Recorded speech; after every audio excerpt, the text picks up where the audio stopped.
नमस्कार साथियों, कैसे हैं आप सब लोग। उम्मीद करता हूं आप सब लोग अच्छे होंगे और काफ़ी अच्छी आप लोगों की तैयारी चल रही होगी। तो स्वागत है आपका हमारे यूट्यूब चैनल की एक और वीडियो में।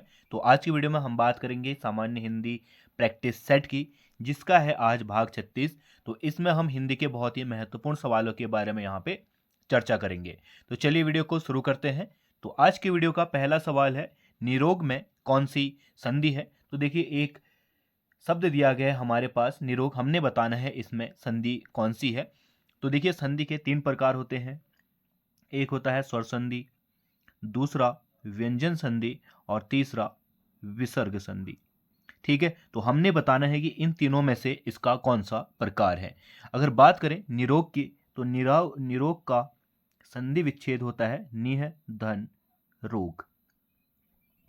ठीक है, तो पहले पद का अंत, ये क्या है, हमारा पहला पद है और ये है हमारा दूसरा पद। दो पदों में हमारा संधि जो है विभक्त होती है या विच्छेद होता है। तो पहले पद का अंत, जो जब भी पहले पद का अंत किस में हो, विसर्ग में हो, तो उसे हम क्या कहते हैं, विसर्ग संधि कहते हैं। तो निरोग में कैसी संधि होगी, ऑप्शन डी विसर्ग संधि। अगला सवाल है, समान उदर से जन्म लेने वाला वाक्यांश के लिए एक शब्द बताइए। तो दूसरा सवाल हमसे पूछा गया है, इसमें एक वाक्य दिया गया है समान उदर से जन्म लेने वाला। हमने इसके लिए एक शब्द बताना है। इसके ऑप्शन है मछोदर, सहोदर, लंबोदर और सहचर। अगर बात करें समान उदर से जन्म लेने वाले के लिए, तो इसका ऑप्शन बी क्या होगा, सही होगा। सहोदर का अर्थ क्या होता है, समान उदर से जन्म लेने वाला। अगर बात करें हम इसके अन्य ऑप्शनों की, तो मछोदर का होता है बड़ा मूर्ख और दुष्ट व्यक्ति। ठीक है, क्या, बड़ा मूर्ख और दुष्ट व्यक्ति। ठीक है, फिर होता है लंबोदर। लंबोदर मतलब होता है जिसका उदर बड़ा है। ठीक है, जिसका उदर बड़ा है। फिर है सहचर। सहचर का अर्थ होता है जो साथ चलता हो, जो साथ चलता हो, उसको क्या कहते हैं, हम सहचर कहते हैं। ठीक है, फिर है अगला सवाल, निम्नलिखित में से किस वाक्य में अपादान कारक होगा।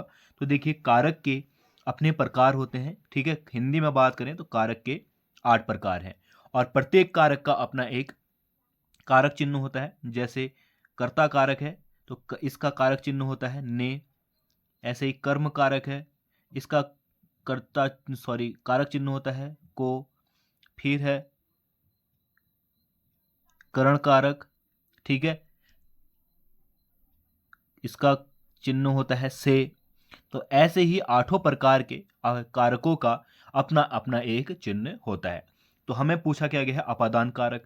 तो अपादान कारक का जो होता है विभक्ति चिन्ह या कारक चिन्ह, वह होता है से। ठीक है, तो जहां पे भी से आता है वहां पे हमारा अपादान कारक होता है। अब यहां पे कंफ्यूजन ये है, ठीक है, इसमें दो ऑप्शन पे हमारा क्या है, से का प्रयोग किया गया है। ठीक है, रमेश खिलौने से खेल रहा है और मेज से पुस्तक गिरी। ठीक है, तो जहां पे भी से का उपयोग अलग होने के लिए, ठीक है, अलग होने के लिए होगा, तो वहां पे कैसा कारक होगा, अपादान कारक होगा।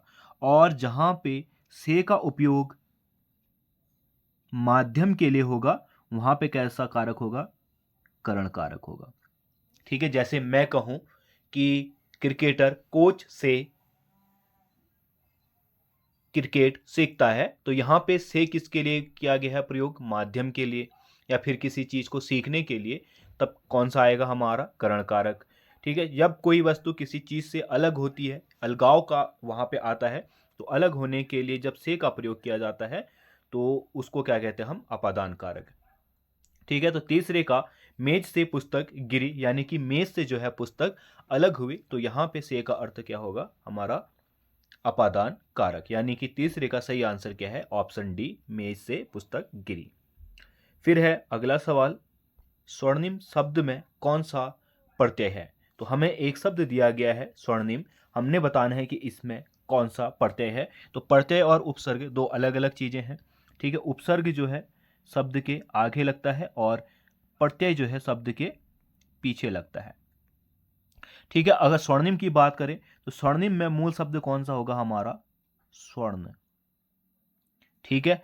स्वर्ण क्या है, मूल शब्द है, और इसमें प्रत्यय की बात करें तो प्रत्यय है हमारा इम। तो यानी कि ऑप्शन डी क्या हो जाएगा यहाँ पे, सही हो जाएगा। कभी भी प्रत्यय और उपसर्ग में हम क्या देखते हैं, मूल शब्द देखते हैं, ठीक है। मूल शब्द के बाद ही प्रत्यय या उपसर्ग लगाकर उसका क्या करते हैं, अर्थ में या शब्द में परिवर्तन लाते हैं। फिर है अगला सवाल, प्रेमचंद के फटे जूते निबंध संग्रह के रचयिता हैं। तो चंद के फटे जूते ये क्या है, एक निबंध संग्रह है। हमें बताना है कि इसने रचयिताकार कौन है। इसके ऑप्शन है शेखर जोशी, जयशंकर प्रसाद, हरिशंकर परसाई और राजेश जोशी। अगर बात करें प्रेमचंद के फटे जूते की तो इसके रचयिता हैं हरिशंकर परसाई, यानी कि ऑप्शन सी क्या होगा यहाँ पे, सही होगा। अगला सवाल है, पत्रकारिता में खबरों के प्रकार को कहते हैं बिट, चैनल, पिट या ब्रेकिंग न्यूज। तो पत्रकारिता में खबरों के प्रकार को कहा जाता है बिट, यानी कि ऑप्शन ए क्या है यहाँ पे, सही है। अगला सवाल है, वर्षा होती तो फसल अच्छी होती में कौन सा वाक्य है। तो वाक्य के प्रकार हमसे पूछा गया है, वर्षा होती तो फसल अच्छी होती में सॉरी, इसके ऑप्शन है ए संदेहवाचक, दूसरा संकेतवाचक या विधानवाचक, और ऑप्शन डी आज्ञावाचक। तो यहाँ पे सॉरी, तो यहाँ पे अगर हम देखेंगे तो यहाँ पे हो क्या रहा है कि वर्षा, फसल का अच्छा होना किस ओर संकेत कर रहा है, वर्षा के, ठीक है। वर्षा का होना किस ओर संकेत कर रहा है, हमारा फसल अच्छी होने पे। फसल तभी अच्छी होगी जब क्या होगी, वर्षा होगी। तो यहाँ पे एक वाक्य दूसरे वाक्य पर क्या कर रहा है, संकेत कर रहा है। तो ये कैसा वाक्य होगा, हमारा संकेतवाचक वाक्य होगा। जैसे संदेहवाचक है, ठीक है। अगर मैं कहता कि आज बारिश होगी, इसमें क्या है, या मैं कहूं आज बारिश हो सकती है। अब हो सकती है मुझे क्या है, संदेह है किसी चीज पे, तो वैसा क्या होगा, हमारा संदेहवाचक होगा, ठीक है। जैसे आज्ञावाचक है, मैं कहूं अगर किसी से कि तुम बाजार जाओ, यानी कि मैं क्या कर रहा हूं, उसको आज्ञा दे रहा हूं, तो वहां पे क्या होगा, हमारा आज्ञावाचक होगा। परंतु इस वाक्य की बात करें तो इस वाक्य में हमारा क्या है, संकेत हो रहा है, तो ये क्या हो जाएगा, हमारा संकेतवाचक वाक्य हो जाएगा। अगला सवाल है, छ कौन से व्यंजनों से मिलकर बना है। तो देखिए, कोई भी व्यंजन जो है वह स्वर और व्यंजन से मिलकर बना होता है, परंतु छ ऐसा है जो दो व्यंजनों से मिलकर बना है। तो हमने बताना है कि छ किससे मिलकर बना है। तो छ की जो संरचना है वह क्या है, हमारा क और श, यानी कि ऑप्शन डी क्या है, इसका सही है। फिर है, निम्नलिखित में से ऊष्म वर्ण कौन से हैं। तो देखिए, वर्णमाला में हमारे अलग अलग प्रकार हैं सभी वर्णों के, मैंने आपको बता रखा है, चैनल पर आपको वीडियो भी मिल जाएगी, आप देख सकते हैं वहां पे जाके। तो उसमें से ऊष्म व्यंजन, जिन वर्णों को बोलने में मुंह से एक ऊष्मा निकलती है, उनको क्या कहते हैं, हम ऊष्म व्यंजन कहते हैं। और ये हमारे कौन कौन से हैं, श, स, स और ह, यानी कि ऑप्शन डी, सॉरी बी हमारे क्या है, ऊष्म व्यंजन है, ठीक है। फिर है अगला सवाल, निम्नलिखित में से तत्सम शब्द हैं। तो तत्सम शब्द वह शब्द होते हैं जो क्या है, हमारा संस्कृत से आए हैं। तो इसका सही आंसर क्या होगा, ऑप्शन सी तड़ाग, ठीक है। तड़ाग क्या है, एक तत्सम शब्द है, ठीक है। तो ये क्या हो जाएगा, इसका सही आंसर हो जाएगा। तो ये क्या थे, आज की वीडियो के कुछ महत्वपूर्ण सवाल थे।